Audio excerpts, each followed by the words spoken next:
हरिः ओं श्रीगुरुभ्यो नमः। సర్వజ్ఞుడీశుండు సర్వాత్ముడు అవ్యయుండు అమలుండు సత్యుడనంతుడాఢ్యుడు ఆత్మరూపంబున అశ్రాంతమును తన మాయా ప్రవర్తన మహిమ వలన గుణముల కల్పించి గుణ సంగమంబున లింగ శరీరంబులిలదాల్చి కంపిత జలములో కదలెడి క్రియదోచు పాదపముల భంగి భ్రామ్యమాణ చక్షువుల ధరిత్రి చలితయైకానంగబడిన భంగి వికల భవరహితుడు ఆత్మమయుడు కంపితాంతరంగంబున కదలినట్లు తోచు కదలడతడు. ఎవ్వడు సృజించు ప్రాణులను ఎవ్వడు రక్షించు త్రుంచు ఎవ్వడు అనంతుడు ఎవ్వడు విభుడెవ్వడు వాడిం విధమున మనుచు పెనుచు హేలారతుడై మచ్చిక వీరికల్ల బహుమాత్రము చోద్యము దేహి పుట్టుచుంచచుచునుండ చూచెదరు చావక మనడి వారి భంగి ఈ చచ్చిన వారికే ఇచ్చెదరు చావున కొల్ల కడగవచ్చునే యచట పుట్టెను అచ్చటికి ఏ గుట నైజము ప్రాణికోటికిన్ ధనము వీధిబడిన దైవవశంబున ఉండు పోవు మూలనున్ననైనా అడవి రక్షలేని అబలుండు వర్ధిల్లు రక్షితుండు మందిరమున జచ్చు.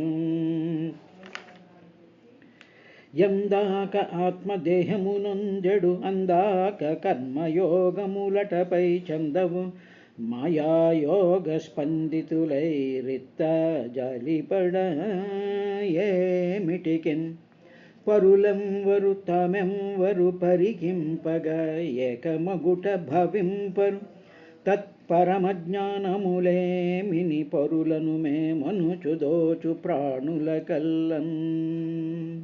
ఒక సూర్యుండు సమస్త జీవులకు తానొక్కొక్కడై తోచు పోలిక యదేవుడు సర్వకాలము మహాలీలన్ నిజోత్పన్న జన్య కదంబంబుల హృత్సరోరుహములన్ నానా విధానోన రూపకుడై ఒప్పుచుండు నట్టి హరినే ప్రార్థింతు శుద్ధుండనై.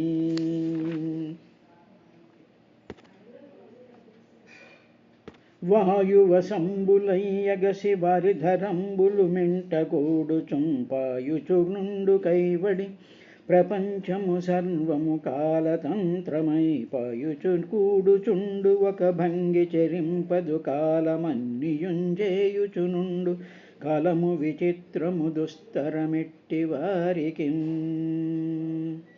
రజట ధర్మజుండు సురరాజసుతుండట ధన్వి శత్రవోద్వేజకమైన గాండివము విల్లట సారథి సర్వభద్ర సంయోజకుడైన చక్రియట ఉగ్రగదాధరుడైన భీముడై యాజికి తోడు వచ్చునట ఆపద కల్గుటిదేమి చోద్యమో. హరి ఓం శ్రీ గురుభ్యో నమః. సుఖబ్రహ్మ పరీక్షణ్ మహారాజుకి భరతుడు ఆ లేడి పిల్ల మీద ఉండేటువంటి వ్యామోహంతో తన యొక్క ఆ జీవన విధానం అంతా కూడా ఏ విధంగా చ్యుతమయ్యి భ్రష్టమైపోయిందో అనేటువంటి విషయాన్ని చాలా గ్రాఫికల్గా ఆయన డిస్క్రైబ్ చేస్తూ ఉన్నాడయ్యా అని చెప్పి సూత మహర్షి సౌనికాది మహర్షులకి పంచమాధ్యాయం అధ్యాయం 8వ దాంట్లో 25వ వచనం ద్వారా ఆయన సమప్ చేస్తూ చెప్తూ ఉండేటువంటి విశేషాన్ని మనం చూస్తూ ఉన్నాం. ఇంతటి మహానుభావుడైనటువంటి భరతుడు ఈ విధమైనటువంటి లేడి పిల్లను చూసి అష్టపాశముల్లో ఒకటైనటువంటి కరుణ అనేటువంటి దాని చేత ఆ పాశము చేత బంధింపబడినటువంటి వాడై తాను ఏ విధంగా క్రమక్రమంగా తన యొక్క భ్రష్టత్వంని ఆయన అది భాగవతంలో మనకి వేదవ్యాస మహర్షి సుఖ వాక్కుల ద్వారా మనకి అది వివరిస్తూ ఉన్నాడు. కాబట్టి పురాణ శ్రవణం చేసేటువంటి వాళ్ళు, భాగవత పఠనం కానీ శ్రవణం చేసేటువంటి వాళ్ళు ఎవరికి వాళ్ళు దానిని అన్వయించుకోవడం వల్ల వచ్చేటువంటి లాభం ఏమిటి అంటే, ఎటువంటి పరిస్థితులు వచ్చినప్పుడు స్థిరముగా ధైర్యంగా నిలబడి ఇదంతా కూడా భగవంతుడి యొక్క విలాసము అనేటువంటి దానిని మనసులో పెట్టుకుంటూ ఈ మానవ సహజమైనటువంటి వాటి నుంచి నెమ్మదిగా దూరం జరగడం ప్రారంభించినట్లయితే భగవంతుడి దగ్గరికి వెళ్ళడం జరుగుతుంది అనేటువంటి ఆ కాన్సెప్ట్ని మనకి ఈ విధంగా చూపించాడు.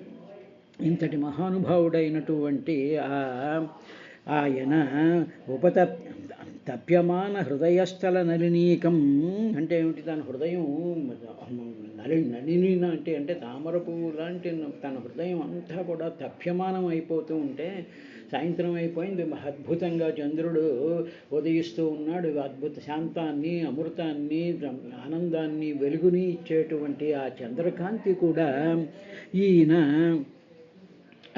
గ్రహించలేనటువంటి పరిస్థితిలో ఉండి ఇటువంటి నా అమృతపు జల్లు కురిపిస్తాడా అని తాను ఎంతో వాయిపోయాడు. దీన్నే మనం ఒక విధంగా ఆలోచించాం. మనకి చాలా చాలా పెద్దదైనటువంటి దుఃఖం కలిగిందనుకోండి, ఎవరో మన ఇంట్లో చాలా అతి సన్నిహితులైనటువంటి వాళ్ళు మరణం పొందారనుకోండి, పొందేటప్పుడు అప్పుడు మనకి ఏమవుతుంది? మన హృదయం అంతా భారం అయిపోతుంది, హృదయం అంతా నిండిపోతుంది. అటువంటి నిండిపోయినటువంటి సందర్భంలో బయట ప్రపంచంలో వెన్నెల రావచ్చు, ఏదో ఆనందమైనటువంటి దృశ్యాలు ఉంటూ ఉండొచ్చు, చాలా ఆహ్లాదకరమైనటువంటి విషయాలు ఉండొచ్చు, ఏదో పండగ పబ్బాలు కూడా ఉంటూ ఉండొచ్చు.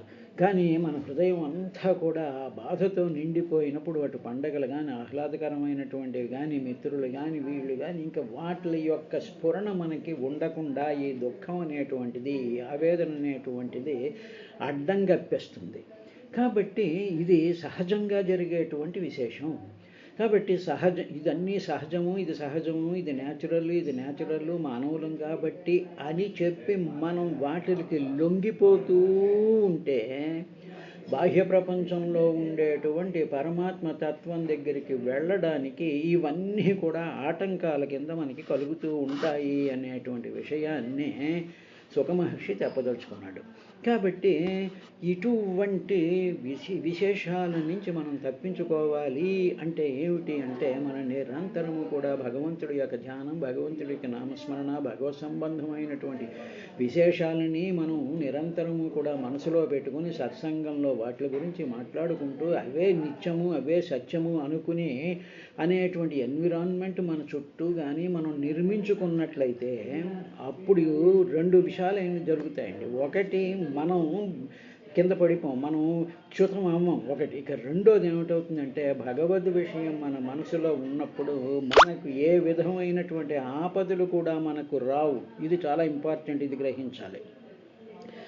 ఆపదలు వచ్చినప్పుడు కాదు, ఈ ఎన్విరాన్మెంట్ మనం కల్పించుకున్నప్పుడు ఆపదలు దగ్గరికి రావు. ఉదాహరణకి ఇది ఎటువంటిది అంటే, ఉదాహరణకి మన ఇంట్లో మంచి సువాసన వెదజల్లేటువంటి అగరత్తులు అన్నీ వెలిగించే గది నిండా పెట్టుకున్నాం అనుకోండి, అప్పుడు బయట ఉండేటువంటి కుళ్ళు కంపు ఏ విధంగా అయితే రాదో, ఈ కుళ్ళు కంపు బదులు ఆపదలు అనుకున్నట్లయితే ఇటువంటి ఆపదలు ఏవి కూడా సుగంధభరితమైనటువంటి భగవంతుడి యొక్క భగవద్గీత, భాగవతము ఇవ్వగలుగుతున్నప్పుడు ఎటువంటి ఆపదలు కూడా మన దగ్గరికి రావు. ఒకవేళ ప్రారబ్ధ కర్మవశాత్తు వచ్చినా సరే అవి దుఃఖాన్ని కలిగించవు అనేటువంటి ఆ మహత్తరమైనటువంటి విషయాన్నే ఆయన చెప్తూ ఉండి, ఇంకా ఇప్పుడు దీనికి అసలైనటువంటి కారణం ఏమిటో సుఖబ్రహ్మ 26వ వచనంలో ఈ విధంగా చెప్తున్నాడు.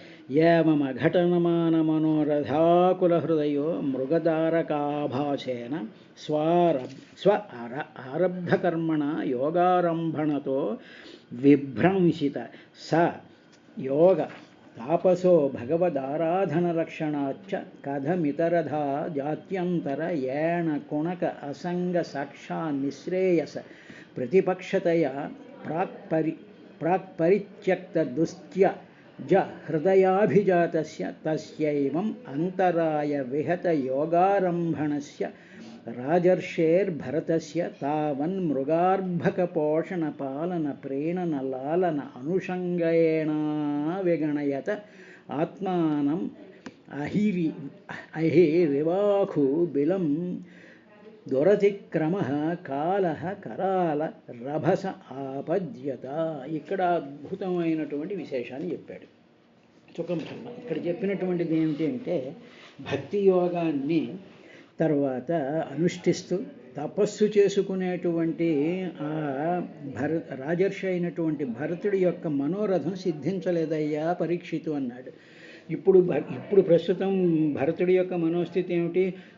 పొద్దుననగా వెళ్ళిపోయింది, లేడు వెనక్కి రాలేదు. అది ఇప్పుడు ఆయనకి ఏమిటి? ఆ లేడు రావాలి, దాన్ని ఆయన కౌగిలించుకోవాలి, ముద్దు పెట్టుకోవాలి, దానిలో అల్లం చేయాలి, పేలం చేయాలి, ఇవన్నీ చేయాలి. ఆ కోరిక ఆయనకి సిద్ధించలేదుట. ఎవరికి? భక్తి యోగాన్ని అనుష్ఠిస్తూ తపస్సు చేసుకునేటువంటి రాజర్షి అయినటువంటి భరతుడికే సిద్ధించలేదు. ఇది చూడండి ఎలా అన్నాడు. నేను ఇంత గొప్ప తపస్సు చేశానండి, నేను ఇన్ని దేవాలయాలకేమో నేను ఇవి చేశానండి, అర్చనలు చేశానండి, ఇవి చేశానండి, అవి చేశానండి, కానీ నా మనోరథం సిద్ధించలేదండి, నేను కబ్జా చేసినటువంటి ల్యాండ్ మళ్ళీ నాకు వెనక్కి రాలేదండి అని అనుకుంటూ ఉంటారు చూసారా. అదేవిధంగా నేను ఎన్నెన్నో పూజలు చేశాను, ఎన్నెన్నో ఇవి చేశానండి, అనుకున్నది జరగటం లేదండి, అనుకున్నటువంటిది ఆస్తులు కలిసి రాలేదండి, లేకపోతే ఆరోగ్యాలు పాడైపోయాయండి అనుకుంటూ ఉంటాను చూసారా. ఆ విధంగా ఈయన ఏమైపోయాడు అంటే భక్తి యోగాన్ని అనుష్ఠిస్తూ తపస్సు చేసుకునేటువంటి రాజర్షికి కూడా మనోరథం సిద్ధించలేదు. ఇప్పుడు ఈయన కోరుకున్నటువంటి మనోరథం ఏమిటి? ఓ లేడి పిల్ల, ఆ లేడి పిల్ల ఎక్కడికో వెళ్ళిపోయింది, అది రావాలి. పోనీ లేడి పిల్ల నీ కడుపును పుట్టినటువంటి సొంత కొడుక కాదు, అది ఒక ప్రాణి, ఒక మృగము, ఒక జంతువు. అది వెనక్కి రాలేదు అని చెప్పేసేసి నీ ఇంత తపస్సు, నీ ఇంత యోగం, నీ అనుష్ఠానం, నీ ఆత్మ చైతన్యం కలిగినటువంటి స్థితిలో ఉన్నటువంటి వాడు నా మనోరథం సిద్ధించలేదు అనుకున్నాడు. దానితో ఏమైపోయింది? నా మనోరథం సిద్ధించలేదు, నా కోరిక తీరలేదు అనేటువంటి దానితో ఆయన హృదయం అంతా కూడా ఏమైపోయింది అంటే అఘటమాన మనోరథ ఆకుల హృదయం అంతా కూడా కల్లోలం అయిపోయింది, వికలమైపోయిందన్నమాట. వికలమైపోయేట అంటే ఏమవుతుంది? ఇప్పుడు పిల్లాడు నిన్ను తప్పిపోయాడు అనుకోండి, ఏ సంతలోనో లేకపోతే ఏ దేంట్లోనో వెళ్ళినప్పుడు ఏదో కొడుకు అజాగ్రత్తగా ఉన్న తప్పిపోయాడు అనుకోండి, అప్పుడు ఆ తల్లి ఆ తండ్రి ఎంత హృదయం అంతా ఆకులమైపోయి ఇంకా ఏ విధమైనటువంటి బాధ కలుగుతుందో ఆ విధంగా ఈయన హృదయం అంతా కూడా ఆకులమైనటువంటి హృదయం అయిపోయింది ఆయన హృదయానికి. అయిపోయేటప్పటికీ ఇప్పుడు కరెక్ట్ అయినటువంటి విషయాన్నే సుఖబ్రహ్మ పరీక్ష మహారాజుతో పాటు మన్నాటి మానవులందరికీ కూడా ఒక అద్భుతమైనటువంటి పరమ సత్యాన్ని ఆయన ఇప్పుడు చెప్తున్నాడు. ఏమిటి అంటే ఇప్పుడు లేడిపిల్ల కదా అక్కడ ఉంది ఆయనకి. ఆ లేడిపిల్ల మృగధారక ఆభాసేన, మృగ అంటే ఒక లేడిపిల్ల, మృగం అంటే లేడిపిల్లలాగా కనిపిస్తూ ఉన్నది ఏమిటి అంటే స్వ ఆరబ్ధ కర్మణ, భరతుడి యొక్క ప్రారబ్ధ కర్మ అంటే పూర్వజన్మలో చేసుకున్నటువంటి ప్రారబ్ధ కర్మయే ఒక లేడి పిల్లలాగా కనిపించింది. ఇది చాలా జాగ్రత్తగా మనం పట్టుకోవాలండి. అంటే ఏమిటి? మనం పూర్వజన్మలో చేసుకున్నటువంటి ప్రారబ్ధ కర్మ వల్ల మనకి ఏ విధంగా కనిపిస్తూ ఉంటుంది అంటే ఒక కుక్క పిల్ల కిందో, లేడి పిల్ల కిందో, ఒక మనిషి కిందో, ఒక ఆభరణం కిందో, ఒక వస్త్రం కిందో, ఒక సంపద కిందో మనకి కనిపిస్తుంది. ఆ సంపద లేకపోతే ఆ వ్యక్తి లేకపోతే ఆ దృశ్యము లేకపోతే అదంతా కూడా మనకి ఆభాస కనిపిస్తూ ఉన్నది. స్వ ఆరబ్ధ కర్మణ తన ప్రారబ్ధ కర్మాన్ని ఆరంభింపజేసేటువంటి విధంగా మృగధారక ఆభాసేన, ఆ మృగం ఆ లేడి పిల్లలాగా కనిపించింది. అంటే ఏమిటైందనమాట? ప్రారబ్ధ కర్మని ఎంత తపోసంపన్నుడైనటువంటి భరత మహారాజు కూడా తప్పించుకోలేకపోయాడు. ఆయన యొక్క ప్రారబ్ధ కర్మ పూర్వజన్మలో ఏదో ప్రారబ్ధ కర్మ వల్ల ఈ విధమైనటువంటి ఫాల్ ఉండాలి కిందకి. యోగ భ్రష్టత అనేటువంటిది జరుగుతూ ఉంటుంది. ఆ యోగ భ్రష్టత జరగడానికి కారణం ఏంటంటే ఒక లేడి పిల్ల. కాబట్టి ఈ ఇది మనం జాగ్రత్తగా గమనించుకున్నట్లయితే మనం పడుతూ ఉండేటువంటి ఈ రకరకాలైనటువంటి నాటకాల జగన్నాటకాలన్నిటి వెనకాల కూడా ఎవడి ప్రారంధ కర్మ ప్రసాద్ వాడికి అవి జరుగుతూ ఉంటాయి అనేటువంటి. అలాగా ప్రారంధ కర్మ వల్ల లేడీ పిల్ల కనిపించింది నెంబర్ 1, పోనీ బాగానే ఉంది, లేడీ పిల్ల కనిపించిందండి, ఓకే, లేడీ పిల్ల దానికి ఏదో తాడు కట్టేసేసి దానికి ఇంత గడ్డి పాటేసేసి సరే నీ మేడం నువ్వేడు అని చెప్పి తన అనుష్ఠానం, తన కర్మ, తన ఆత్మచైతన్య ప్రకాశంలో లేనవడం, తన సమాధి ఇవన్నీ చేసుకోవచ్చు కదా. అవి చేసుకోకుండా ఏం చేశాడంటే భగవంతుని ఆరాధించేటువంటి ఆ కర్మల నుండి జారిపోయాడు, కిందకి పడిపోయినాడు. ఆ ప్రారంభ కర్మ ఏం చేసింది, ఒక లేడీ రూపంలో వచ్చింది నెంబర్ 1. నెంబర్ 2 వచ్చినట్టే ఉందా అంటే తాను చేసుకోవలసి ఈ జన్మలో తాను చేసుకోవలసినటువంటి భగవదారాధనాది క్రియలన్నీ కూడా భగవర్ ఆరాధనా లక్షణాత్ విభ్రంసిత భ్రంశం అవడం అనమాట. పడిపోయాడు. లేడీ పిల్ల కనిపించడం ఒకటి, 2 కనిపించింది బాగానే ఊరుకోకుండా దానిని ఆధారం చేసుకొని విభ్రంసిత లక్షణ, దేన్ని విభ్రంసిత జారిపోయినట్లు చేయబడ్డాడు. ఇది మనం సుఖబ్రహ్మ చెప్తున్నటువంటి మహత్తరమైనటువంటి విశేషం. ఉదాహరణకి మన పూర్వజన్మలో మంచి పుణ్యం చేసుకున్నాం అనుకోండి, అప్పుడు ఏమనిపిస్తుంది, అమ్మ ఆ గుళ్ళో వింటే భగవద్గీత భాగవతం ప్రవచనం పెట్టుకుందాం విందాము అనేటువంటి అది కనిపిస్తూ ఉంటుంది. మన భగవద్ ఆరాధన లక్షణం అది. దాని నుంచి మనం జారిపోయి ఏవో మిగతా కార్యక్రమాలు పెట్టేసుకుందాము, ఏదో పుట్టినరోజు పండుగలు అవి చేసేసుకుందాము అనుకున్నట్లయితే ఆ ప్రారంభ కర్మ పుట్టినరోజు పండుగల కింద, పెళ్లి రోజు దీని కింద కనిపిస్తూ ఉంటాయి. ఇదే తేడా. కాబట్టి మనం చేసుకునేటువంటి ప్రారంధ కర్మ ప్రకాశము కూడా ఆ క్రియలన్నీ కూడా అవి. దీంతో ఏమైంది, భగవద్ ఆరాధన లక్షణం విభ్రంసిత, దాని నుంచి పడిపోయాడయ్యా. తర్వాత అలా చేసింది పరమ పురుషార్థమైనటువంటి మోక్షానికి సాక్షాత్తుగా ఆటంకాలనే భావనతే పూర్వమే తన హృదయం. అంతకుముందు ఏం చేశాడు మరి, తాను పుత్రుల్ని వదిలేశాడుగా, రాజ్యాన్ని వదిలేశాడుగా, భార్యను వదిలేశాడుగా, సమస్తమైనటువంటి సంపదలను కూడా వదిలేశాడుగా. తర్వాత తాను మహారాజు 1,000 సంవత్సరాలు పరిపాలించిన ప్రజల్ని కన్న పిల్లల కింద చూసి వాళ్ళకి అన్ని సౌకర్యాలు కలిగించినటువంటి వాడికి మానవ జాతి కంటే భిన్నమైనటువంటి పశుజాతికి చెందిన లేడి పిల్ల మీద ఎంత ఆసక్తి ఎందుకు కలగాలి అని సుఖబ్రహ్మ పరీక్షణ మహారాజుతో అడుగుతున్నాడు.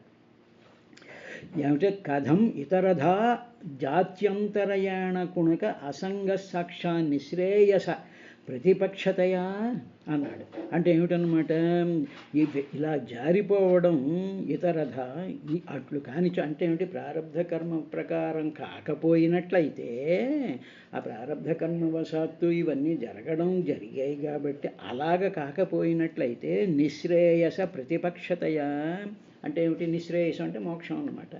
ఆ మోక్షానికి విరోధం అయినటువంటివి, విరోధంగా ఉండేటువంటి స్థితి కలిగిపోయింది.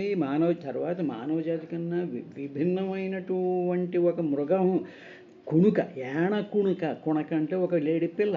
ఆ లేడి పిల్ల మీద ఇంత ఆసక్తి కలిగింది. ఈ విధంగా ఎంతటి వాడికైనా సరే మన పిల్లల్ని మనం ఎంత దూరంగా పెట్టుకున్నా మన పిల్లల మీద మనకి ఎంతో ప్రేమ ఉంటుంది, ఎంతో భావం ఉంటుంది కదా. మన పిల్లలు మనం చూడరు అనుకోండి, అయినా సరే మా పిల్లవాడు తిన్నాడో లేదో, మా అమ్మ అలాగే అంటూ ఉండేది, ఏంటి వీడు తిన్నాడా అంటూ ఉండేది. కాబట్టి ఈ సకమై ఇటువంటి విధమైనటువంటి హృదయం ప్రతి మనిషిలోనూ కూడా ఉంటూ ఉంటుంది. అటువంటిది అలాగ సొంత పిల్లల గురించి ఆలోచనలు వదలడం ఎంత దుష్కరమో కదా. అటువంటిది ఈ భరతుడికి తన కొడుకులను వదిలేశాడు, భార్యను వదిలేశాడు, రాజ్యాన్ని వదిలేశాడు, సంపదనన్నీ వదిలేసేసినటువంటి వాడికి ఆఫ్టర్ ఒక లేడీ పిల్ల మీద చేయడం అటువంటిది ఎందుకు కలిగింది, ఆసక్తి ఎందుకు కలిగింది? ఈ విధంగా భరతుని మొత్తం యోగాభ్యాసం అన్నీ కూడా ఈ నష్టమైపోయాయి. తన యోగాభ్యాసం కానీ, తన భగవదారాధన లక్షణాలు కానీ, తన సమాధి స్థితులు కానీ, తన అద్భుతమైనటువంటి ఆత్మచైతన్య ప్రకాశతత్వంలో లీనమవడం అనేటువంటివి ఇవన్నీ కూడా ఈ లేడీ పిల్ల యొక్క దేనివల్ల అవన్నీ విఘ్నమయ్యాయి అంటే తావన్ మృగార్భక పోషణ పాలన ప్రేణన లాలన అనుషంగేణ విగణయత. ఇది దీనివల్ల ఆ లేడి పిల్లనేమో పోషించాలి, ఆ లేడి పిల్లను లాలించాలి, ఆ లేడి పిల్లనేమో ఎత్తుకోవాలి, అనుషంగం దాని మీద ఆసక్తి పెంచుకోవాలి, దానికి ప్రీతి కలిగించాలి అనేటువంటి ఈ 4 కార్యక్రమాలు ఉన్నాయే. మృగ అర్భక పోషణ, దాన్ని పాలించడం అంటే దాన్ని నీళ్లు పోయడం, దానికేమో బయటికి తీసుకెళ్ళి మలమూత్రాదులు చేయించడం, తర్వాత దానికేమో శుభ్రంగా గడ్డి అది పెట్టడం, తర్వాత ఏమో దాన్నేమో ఎత్తుకొని భుజాల మీద ఎత్తుకోవడం, ఈ కార్యక్రమాలు ఉన్నాయే. తర్వాత దానిని ప్రీతి కలిగించడం కోసం అని చెప్పి అది ఇటు ఇటు గెంతుతూ ఉంటే అది కళ్ళతో చూసి ఆనందం. చూడండి పిల్లలు, మనం తాతగారు ఏం చేస్తారంటే గుర్రంలాగా ఇలా వంగుని పాకుతూ ఉంటే పిల్లాడు సంతోషించి చల్మని ఉంటుంటే వాడు పిల్లాడు సంతోషిస్తాడు. కాబట్టి వీడు ఏం చేస్తాడు, ఈ తాత ఈ తండ్రి వీడు ఈ విధంగా చేస్తూ ఉంటాడు చూసారు. అదేవిధంగా మనం పెద్దవాళ్ళు మన గుళ్ళోకి వెళ్ళాం అనుకోండి, లేకపోతే ఎక్కడికి పార్కులకి వెళ్ళాం, అవతల వాళ్ళని పాలన కోసం ఏంటంటే వాళ్ళు సంతోషిస్తారు, వాళ్ళు చూస్తారని చెప్పి ఆ కుర్చీ తీసి ఇక్కడ వేసి అక్కడ వేసి వాళ్ళ కళ్ళల్లో పడుతూ ఇవన్నీ చేస్తూ ఉంటాను చూసారా. ఆ విధమైనటువంటి కర్మల వల్ల ఏం జరుగుతుందంటే వినాయకుడిని చూడడం ఉండదు, భగవంతుని చూడడం ఉండదు, పారాయణ మీద దృష్టి ఉండదు, ఇంక ఏమీ ఉండదు. ఈ విధమైనటువంటి భగవద్ ఆరాధనా లక్షణ విభ్రంశతి ఇది జరుగుతూ ఉంటుంది. కాబట్టి ఇలాగా వినష్టము విఘ్నాలు ఇటువంటివన్నీ కూడా విఘ్నాలు అయిపోయాయా. లాలించడం మొదలైన పని చేస్తూ ఇలా చేయడం వల్ల కూడా ఇంకోటి కూడా ఏం జరిగింది అంటే తన యోగాభ్యాసం నుంచి భ్రష్టం అయిపోయాడు. తర్వాత తన గురించి తను పట్టించుకోలేడు. అయ్యో నేను చేయాల్సినటువంటి పని ఇది, భగవదారాధన చేయాలి, దీనివల్ల పుణ్యం వస్తుంది, దీనివల్ల భగవంతుడు సంతోషిస్తాడు, ఇది మా పరమేశ్వర ప్రీత్యర్థం ఇది అనేటువంటి తనకి సంబంధించినటువంటి విషయాన్ని తన ఉద్ధరేత్ ఆత్మానముద్ధరే ఆత్మానం అవసాదయేత్ అంటాడు. ఆ ఆత్మ యొక్క అవసాదీయత కింద పడిపోతున్నాడు. తనని తను ఉద్ధరించుకోవడం మానేసేసి ఆ లేడి పిల్ల సంతోషం కోసం అని చెప్పేసేసి యోగాభ్యాసాన్ని కూడా వదిలేసి తన గురించి కూడా తాను పట్టించుకోలేని పరిస్థితిలో ఉన్నాడు. ఈ లోపల ఏం జరిగిందో పరీక్షితు తెలుసులో, ఇంతలో ఎలక ఒక కన్నంలో ఉంటుంది, అది ఇటు చూస్తూ ఉంటుంది. కానీ ఈ లోపల ఏమవుతుందంటే కలుగులోకి పాము ప్రవేశించినట్టుగా ఈ లేడి పిల్ల యొక్క ఆ స్థితిలో నూతిలో కప్పలాగా లేడి పిల్ల గురించే ఆలోచిస్తూ ఉండేటువంటి ఆ భరతుడికి పాములాగా కాలం ఆక్రమించేసింది వచ్చేసి. ఆ కాలం అలాగా పాము వచ్చి ఎలకను పట్టుకునేటట్టు ఈ మరణం అనేటువంటిది వచ్చి భరతుడి మీదకి వచ్చేసిందట. వచ్చేసేటప్పటికి ఇంక దాన్ని ఎవడో ఆపలేడుగా. కాబట్టి దాని ఇది ఎవరికి కూడా ఆపడం కాలహ కరాలభస ఆపద్యత వచ్చేసింది. ఏమిటి? దురతిక్రమ కాలహ, దురతిక్రమమైనటువంటి కాలము. అందుకనే సీతాదేవి సుందరకాండలో అక్కడ ఉన్నప్పుడు కాలోతి దురతిక్రమ అంటాడు ఆంజనేయ స్వామి. అయ్యో కాలం దురతిక్రమ, కాలాన్ని ఎవరు కాలము విచిత్రము వాయువసంబులై ఎగసి వారి ధరంబులు మింటను కూడుచున్ పాయుచునుండు కైవడి కాలము విచిత్రము దుస్తరమెట్టి వారికిన్ రాజట ధర్మజుడు మహాయోగీశ్వరుడైనటువంటి వాడట భరతుడు. ప్రారబ్ధ కర్మ ఒక లేడి రూపంలో వచ్చి ఆ లేడిని పోషించడం, అది ప్రీతి కలిగించడం, దానికేమో మెప్పు కబురు చెప్తూ ఉండడం, ఇవన్నీ చేస్తూ ఉండేటప్పటికి వినష్టం. భగవంతుడిని చూసేటువంటి భగవంతుడి ఆరాధన, భగవంతుడి యొక్క ధ్యానం, భగవంతుడి పారాయణ చేస్తున్నప్పుడు ఆ దృశ్యాన్ని మనసులో పెట్టుకోవడం, ఇవన్నీ కూడా విభ్రంశం చెందినట్టుగా అయిపోయింది. ఈ లోపల ఏమవుతుంది, కాలం ముంచుకొచ్చేసిందయ్యా. వచ్చేసేటప్పటికి కాలము ఏం చేస్తుందంటే దురతిక్రమము, దాన్ని ఎవరు కూడా దుస్తరమెట్టి వారికి దాన్ని ఎవరు కూడా దాటలేనటువంటి కాలం వచ్చేసింది అని చెప్పిన తర్వాత తదానీమపి ఆత్మజం ఇవానుశోచంతమభివీక్ష్యమాణో మృగ ఏవాభినివేశితమనా విసృజ్యలోకమిమం సహ మృగేణ కలేవరం మృతజన్మానుస్మృతిరితర మృగ శరీరం అవాప. ఇప్పుడు మామూలుగా ఎప్పుడైనా సరే ఒక మనిషి ఉన్నాడు అనుకోండి, ఆ మనిషి ఏమో డెత్ బెడ్ మీద ఉంటాడు. ఉండేటప్పటికి దానికి చాలా ప్రియమైనటువంటి కుమారుడు అక్కడికి వస్తాడు. వచ్చేటప్పటికి ఈ పాపం ఈ ఈ ఈ మనిషి తన కుమారుడు కానీ కుమార్తె కానీ వాళ్ళ వైపు అలాగ ఆ పిల్లవాడిని చూస్తూ ఉండి ప్రాణం వదిలేస్తాడు. ఎందుకంటే తెగదో డెత్ బెడ్ మీద ఉన్నప్పుడు ఏదో వీళ్ళందరూ వస్తారుగా, బంధువులందరూ వస్తారు, అందులో కుమారుడు వస్తాడు, తను ప్రేమించినటువంటి కూతురు, వీళ్ళందరూ వస్తుంటే అలాగ చూస్తూ ప్రాణం వదిలేస్తాడు. అదేవిధంగా ఈ భరతుడి మీదకి ఈ కాలం వచ్చేసేటప్పటికి అక్కడ లేడిపిల్ల కనిపించలేదు, కానీ లేడిపిల్లకి సంబంధించినటువంటి వాసన, లేడిపిల్ల చేసినటువంటి చేష్టలు, లేడిపిల్ల యొక్క దృశ్యాలన్నీ కూడా రీల్ కింద అదంతా కూడా మనసులోకి రావడం ప్రారంభించింది. ఇప్పుడు అతని మనసు నిండా ఏది ఉంది అంటే లేడిపిల్ల మాత్రమే ఉంది. అప్పుడు ఆయన ఆ లేడితో పాటుగా దేహాన్ని విడిచిపెట్టాడు. ఇప్పుడు లేడిపిల్ల చచ్చిపోలేదు. లేడిపిల్ల ఎక్కడుంది? తన హృదయంలో ఉంది, తన భావంలో ఉంది, తన ఆలోచనల్లో ఉంది, తన అణువులోనూ కూడా లేడిపిల్ల ఉంది. అది గీకుతున్నట్టు, ఆ శరీరం స్పృశిస్తున్నట్టు, అది ముద్దు పెట్టుకుంటున్నట్టు, అది నాకుతున్నట్టు, ఇవన్నీ భావాలతోనూ ఉంటే లేడిపిల్ల కూడా ఆ భావాత్మకమైనటువంటి లేడిపిల్లతో సహా ఈ దేహాన్ని వదిలిపెట్టేశాడయ్యా. అలాగ అజ్ఞానంతో మరణించినటువంటి మనుషుల వలె ఈయన ఏం చేశాడంటే పశు శరీరాన్ని పొందాడు. అంటే పశు శరీరమైనటువంటి లేడి శరీరాన్ని పొందాడు.